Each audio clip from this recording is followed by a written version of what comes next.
We claim to want innovation. We build institutions to encourage hard work, and we teach students to push boundaries. Yet, when an individual actually begins operating at an unusual, highly productive pace, the surrounding environment rarely cheers. It pushes back. This friction is predictable. Productivity is not a solitary act. It is a social event. When one person changes their speed, they alter the social field around them, forcing existing systems to absorb the disruption. The most reliable diagnostic tool for this phenomenon is a simple two-word command that highly productive people hear repeatedly: slow down. To understand why a room demands slowness from its fastest builders, we have to map the sociological mechanics of resistance. By applying frameworks like social comparison theory and status quo bias, the resistance becomes legible. High output friction is a mechanical byproduct of changing variables in a social system. A system pushing back against a builder is not necessarily a sign of failure. It is the physical reality of a shifted baseline. In its earliest stage, work is completely invisible. The future founder is pacing in a garage. The student is up late. To the observer, this incubation period looks like eccentricity, or perhaps foolish ambition. The consequences are small, so the criticism remains polite. Then the work crosses a threshold. The private effort produces public evidence. A product ships, a book is published, a business survives its first year. At this exact moment, the work becomes a mirror. The visible output reflects the possibilities, the unwritten rules, and the failures of the audience directly back to them. This creates involuntary comparison. Looking at these interpretive tensions, you see admiration placed right alongside discomfort. Observers who never asked to be measured are suddenly benchmarked against a new, highly visible standard.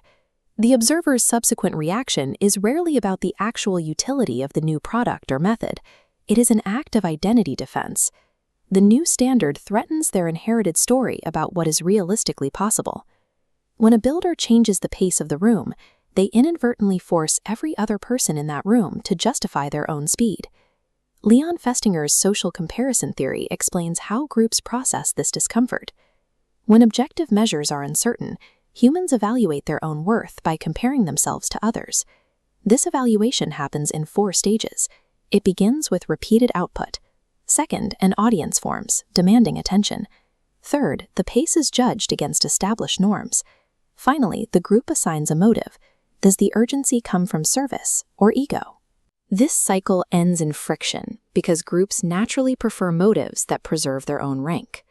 Labeling a builder as arrogant or reckless is psychologically much easier than validating their effort and admitting you have fallen behind.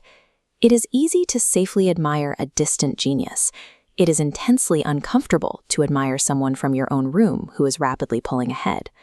Psychologist Abraham Tesser framed this through his self-evaluation maintenance model. The emotional temperature of comparison depends entirely on psychological proximity. Consider the distance vector. A historical figure's immense output feels safe. Their achievements don't threaten our identity. But the closeness vector carries a different weight. When a peer builds at a radical pace, their success feels like a personal accusation. To restore a balanced sense of self-worth, the observer deploys identity defense. They issue criticism. They question the builder's methods, character, or motives to shrink the achievement down to a manageable size. Benjamin Franklin's relentless industry functioned exactly this way. His highly visible schedule and civic output became a public standard. To some contemporaries, it was inspiring. To others in his immediate circle, it was deeply irritating. That proximity alert, the discomfort of a high-output peer, is the exact mechanism that turns admiration into a command to slow down. Slow down is not a single warning. It is a multi-layered signal carrying different structural meanings depending on who says it. The builder must decode it. Category 1 is attachment alarm. Family and close friends see the invisible cost, fearing the builder is becoming emotionally unreachable. Category 2 is status threat. A peer group or competitor feels measured and diminished, telling the builder to slow down. Category 3 is institutional caution. Bureaucracies and established systems demand slowness to maintain rank, preserve procedure, and limit liability. Category 4 is norm enforcement. Groups use language like "stay in your lane" to preserve their social identity and existing hierarchy. Category 5 is genuine concern. Sometimes, slowdown is society's immune system working exactly as it should, warning the builder about real burnout, exhausted employees, or ethical drift. Theranos and Uber prove slowdown is a necessary safeguard. When speed violently outpaces governance and technical truth, ignoring warnings causes immense harm. The builder's task is not to plug their ears. The task is to separate caution based on actual evidence from caution based on social control. As the builder processes these warnings and continues to produce, the nature of the resistance evolves. The criticism changes predictably as the evidence grows. Stage 1 is feasibility doubt. Before a product exists, the barrier is simple. Observers say, that will not work. Founders without precedent face this. Before the Wright brothers achieved flight, the relentless experimentation was viewed by the public as delusion, not conviction. Stage 2 is paced out. Once the model actually works, the criticism shifts. Observers say, you are moving too fast. Andrew Carnegie's industrial scale forced this reaction. His speed dictated labor conditions and market prices, creating a massive social shock for incumbents. Stage 3 is powered out. When the mission fully succeeds and reshapes an industry, the final resistance focuses on dominance. Observers look at figures like Elon Musk and ask if the creator has become too wealthy, too insulated, or too difficult to govern. A founder's vindication on feasibility in Stage 1 creates the exact conditions for being criticized on power in Stage 3. The proof itself becomes the target. Navigating this cycle exposes builders to psychological traps. The first is the arrogance of output, the false assumption that all criticism is rooted in jealousy, and that systemic resistance proves you are automatically right. The opposite trap is the surrender to comfort.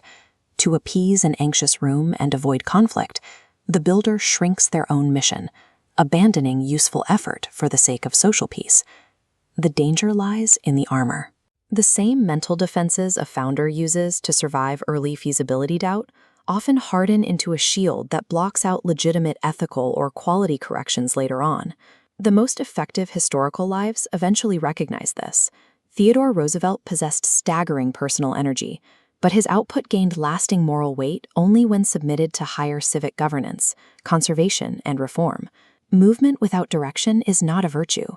Being perpetually too fast can easily become a form of avoidance rather than an act of service. The solution is governed speed. Effort must be checked by evidence, restrained by ethics, and balanced by human repair. We must draw a strict line between speed and hurry. Speed comes from clarity, preparation, and trained capacity. Hurry is reactive, an anxiety-driven performance born from the fear of losing status. The builder's goal is not to become immune to criticism.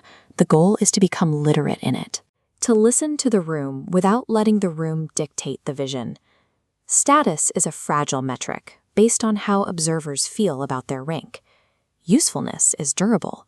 It survives scrutiny because it creates actual value. Ultimately, a productive life is measured not by public approval, but by its faithfulness to what is true. To the room, massive effort will always look like an attempt to grab status.